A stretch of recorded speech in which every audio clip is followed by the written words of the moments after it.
Hello, good day. This is Jebro from Unity. I am one of the shoutcasters for ArenaNet and for Guild Wars 2. I am going to share with you today my Necro chilling build, which is which the name suggests, is centralized around chilling foes, reducing cooldown on their abilities, and also just making people's day not very fun because they're not actually going to be able to get off most of their abilities. It's not. I'm not claiming this is the best build, the best condition build, the best shield build. This is just a build that I've been trying, and it's been quite useful for me. Conditions at the moment. The 10th December patch has meant that a lot of people are going more for power, precision. Conditions are slowly moving out of the actual meta at the moment. So I'm trying to keep him in a bit, using chill as essentially one of those extra conditions that I'm going to use, and also vulnerability as well. So I'm going to just go through the spec quickly, just going to go through the stats, show you those. Then I'm going to go through the traits, the runes, weapon sigils, and the amulet as well. So we do have a lot of crit chance. We've got 49%, which is almost 50, which is good.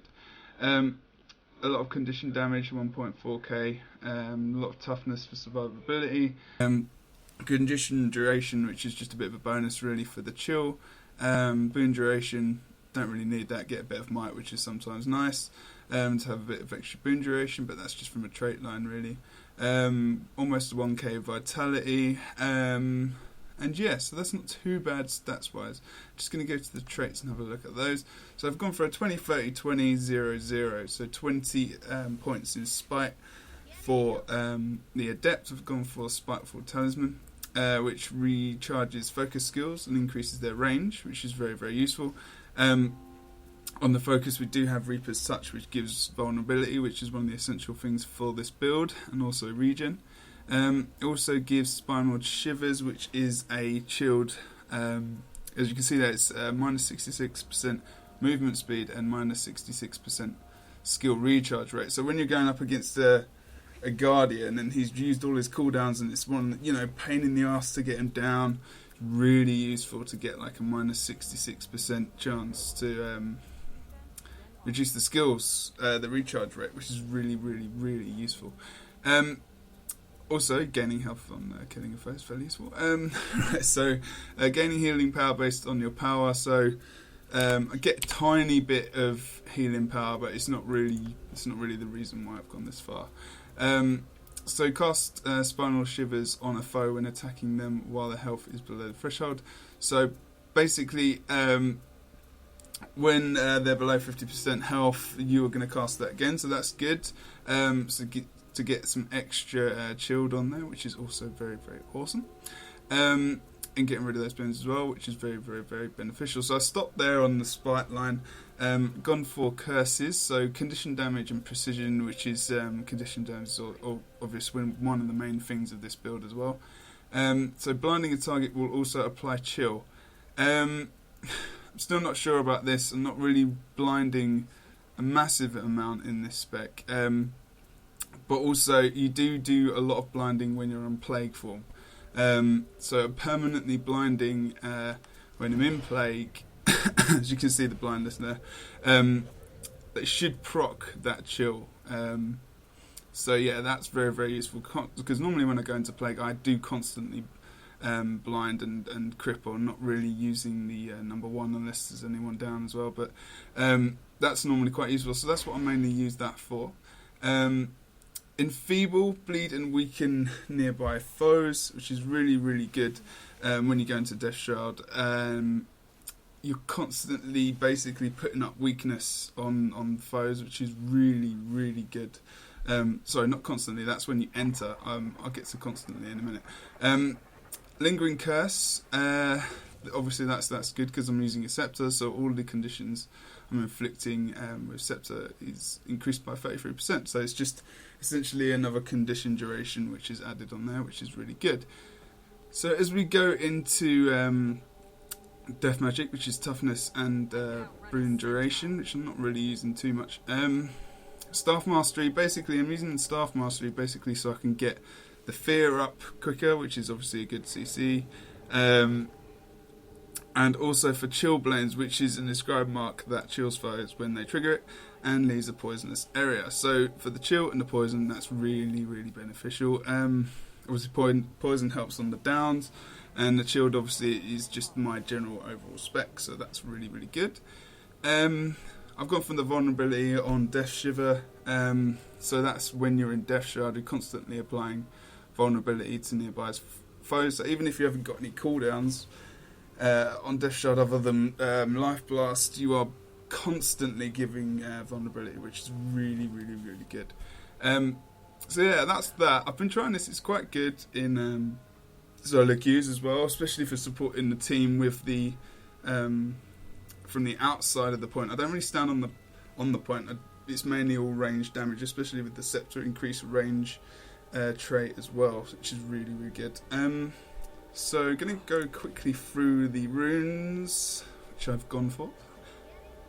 That is the runes of Gremph. So as you can see, it's mainly condition damage and chill duration. So you get plus 20% chill duration on its second set rune piece, which is really, really good. Another 55 condition damage and 5% to cause chill for 3 seconds when hit. Cooldown is 30 seconds, but it's still another thing to put chill on, which is really, really, really good. Another 100 condition damage on the 5th piece, and when you use a healing skill, nearby foes are chilled for 3 seconds. The cooldown is quite fast on that, it's 10 seconds, and the cooldown on my heal is 25 seconds. So if we look at the other heals, Well of Blood is 40-second cooldown. Summon Bloodfiend, you don't use it, you just keep the Bloodfiend up and it's healing you. So if you do use it, it's a very, very small heal, and I wouldn't use it that often. So this is the best heal for this, because also it does remove conditions when you're using it. So that's my condition removal right there. With utility, sorry, run out of breath. This is live, guys, so as I'm doing this, I'm not editing it, it's all live, it's all straightforward, straight to you. This is I'm streaming this live now, and then this goes onto my YouTube channel. Right, so for utilities, I've got for Signet of Spite. That's going to add a shed load of conditions. This is basically one of my main utilities I'm going to be using to spread all those conditions, as well as using Chill. I'm going to be using that as well, hell of a lot. So I'm going to be using that, and then I'm going to be using Epidemic to actually spread that as well. So if I've got Chill up, I'm going to be using that to also spread the chill as well between them as well. So basically we're going to use that, and then we're going to use Spectral Grasp also to put a chill on as well.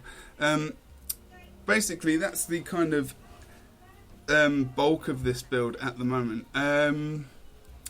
So on the Scepter, we do see that we've got the Scepter of Hydromancer, which is going to increase the chill again, which is where on weapon swap, so swapping that will also give me chill. Swapping to the staff will also give me chill as well. Cooldown there is 9 seconds, which is really, really, really good.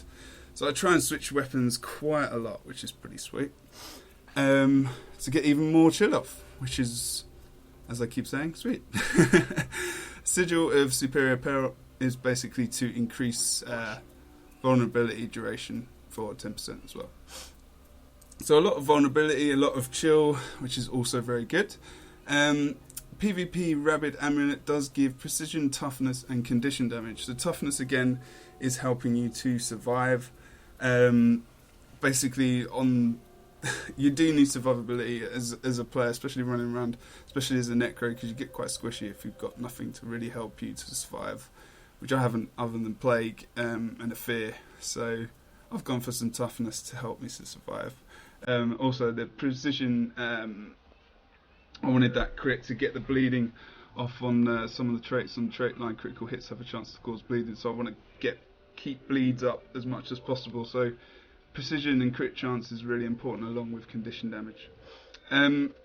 So yeah, Rabid Amulet kind of polishes off this build. If you want to give me any info or any feedback on the website, that would be really, really good. On the Guild Wars 2 forums, this will be in the Necromancer class forum. And also it will be on my YouTube at www.youtube.com/UnityJebro, and it's also in the bottom left hand corner as this video has been going. Also join me at Twitter at JebDan, and yeah, thanks for watching, guys. I might play a bit on this spec later this afternoon, not sure, but basically, yeah, enjoy and give me some feedback. Cheers.